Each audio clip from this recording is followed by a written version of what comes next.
So are you? Are you selfish enough to fix yourself? I hope you think about that and realize that until you have fixed yourself, you can't even begin to reach others.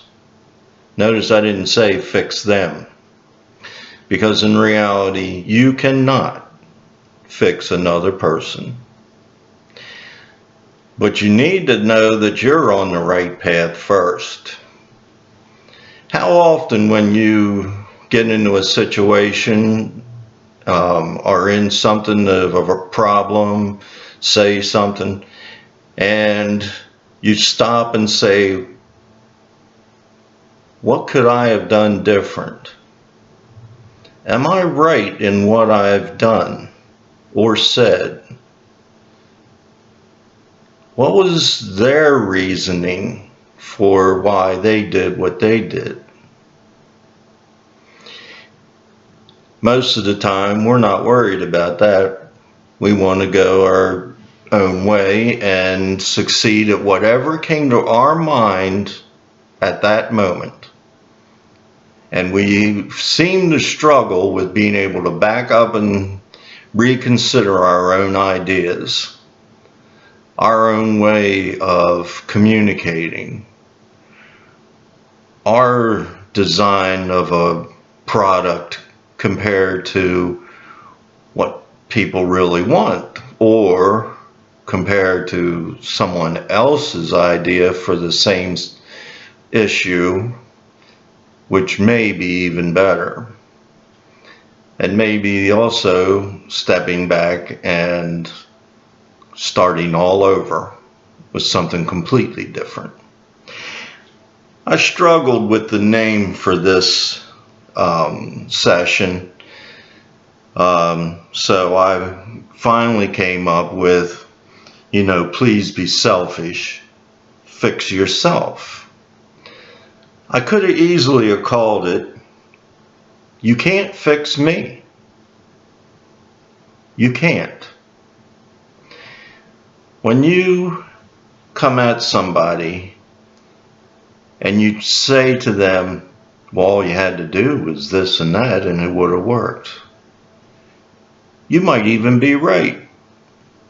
However, you don't know that other person's mind. You don't know how they work. Every one of us thinks differently. And I could be immature enough that I just don't want to hear you. Especially the way you come at me. So you might need to blame yourself for the fact that you didn't get your point across. It's not my fault. You're the one who wanted to change me. You're the one who thought you had an answer to the problem. Look at the way our governments run. They insist on trying to bully the other one around. Nowadays, we're getting back into like the 60s with rioting and things like that. I'm not saying that sometimes that isn't necessary. I am just saying, you can't fix me. I have my beliefs. So, what do? You first make sure that you're right, or that you can live with your ideas. And that means considering the other ideas seriously. I could have called this, you can't change others. So you can rant and rave and go on all you want, but they've got an opinion too. And you have to respect that, because we're all humans. That may be mind-boggling to a lot of people, but there's been many dictators and kings and all who have tried to mold the world into one idea, and it hasn't worked, and is not going to. And so we have to learn to accept, to some degree, other people's ways of wanting to live. I could have called this "Show Your Way to Work." First thing, I think, when you're trying to tell somebody what to do, be sure you're doing it yourself. If you want to have an open mind and allow all ideas to be considered, you have to show that you're willing to listen to other ideas. If you don't show that, then how can you expect anyone else to take you seriously? And of course, if you're saying in the case of being open-minded, how can you take and argue that someone else is not allowed to express their opinion? Again, no, they can't push it on anybody else. And that's as much of a line as I can come up with. So if you're pushing your ideas on someone else, well, then you've already crossed the line that allows for open-mindedness, that allows for free speech. Another thing is be sure you're growing. If you've reached some level of immaturity, just a second,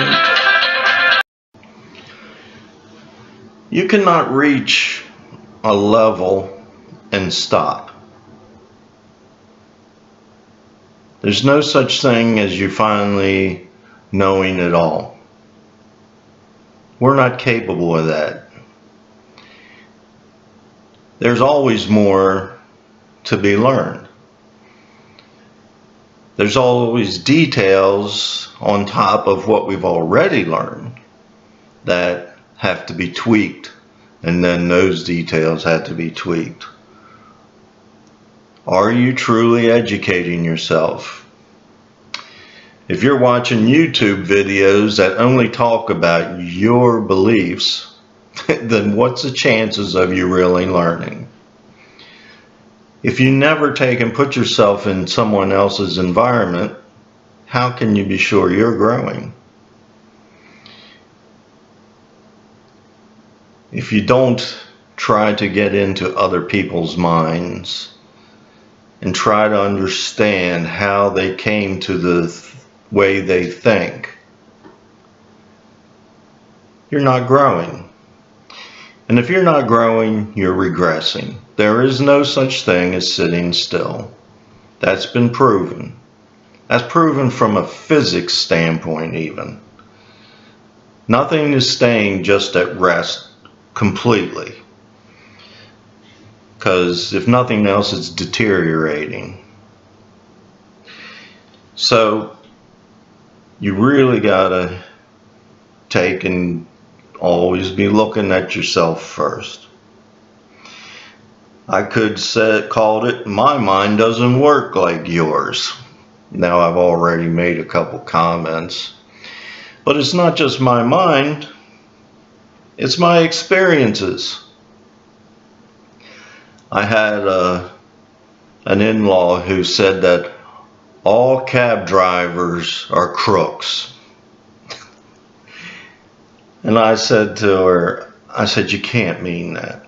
All cab drivers are crooks. I said, you mean there's not one in the whole world? It took me about a half an hour discussing this with her before she finally realized what I was trying to say. But she did get it, and then she finally said, well, yeah, of course, not all of them. I said, right, that's all I was really trying to question you about. And but we get into that mode where we think it's that way. And maybe she always ran into crooks. I mean, maybe she did. I mean, so what else did she have to use as an example? And of course, that goes back to making the statement I said where show your way to work. So, you know, make sure you're being a good example yourself. And I also came up with, I say my first goal is to become wiser. So when I'm looking out and I'm watching the world go in a direction I think is all wrong, before I go out there and try to set the world straight, I need to be sure that I'm becoming a wiser person, which is really saying the same thing as what I started with, and that's be selfish, fix yourself. It's very important. This world is not going to get better without that. In fact, actually, I'm going to tell you that the world's not going to get better, and that's another reason to think about yourself more than others as far as how you look at things. Because you're not going to change the other person's mind. Oh, you might be able to beat them into submission to where they're doing what you want, but that doesn't make them believe that you're right. So I hope you learned something. I hope I learned something. That's why I say I'm not childish. I'm at a higher level of immaturity. I keep trying to grow.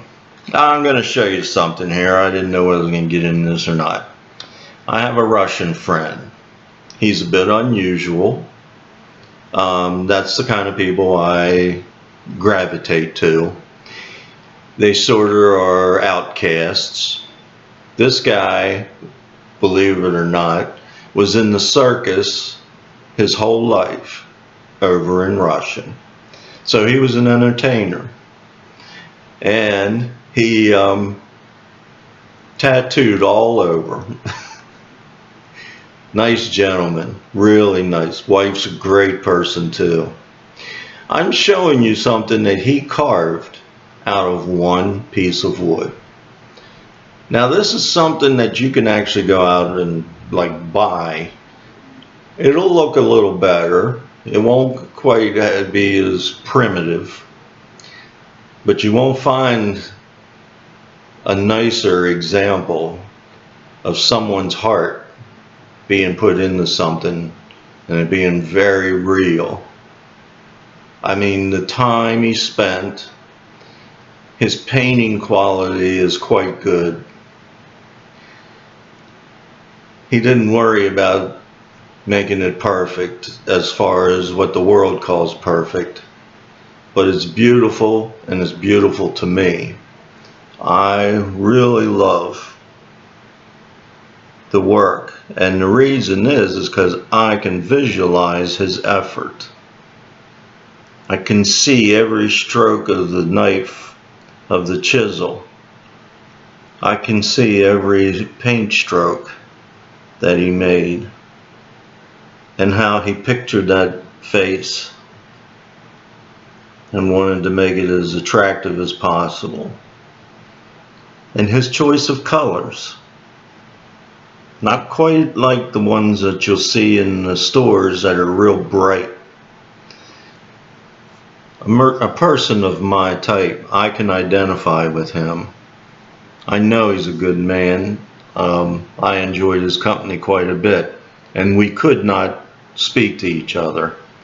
He was 100% Russian, and I'm still 100% English. About all I can say is hello and goodbye and, you know, excuse me, which is a word you'll never hear anybody say over there, and most people don't say it over here anymore. Excuse me, Izvinite. I would say it over there and people would look at me like I was crazy because I was asking them to move so I could get through. Well, Till next time.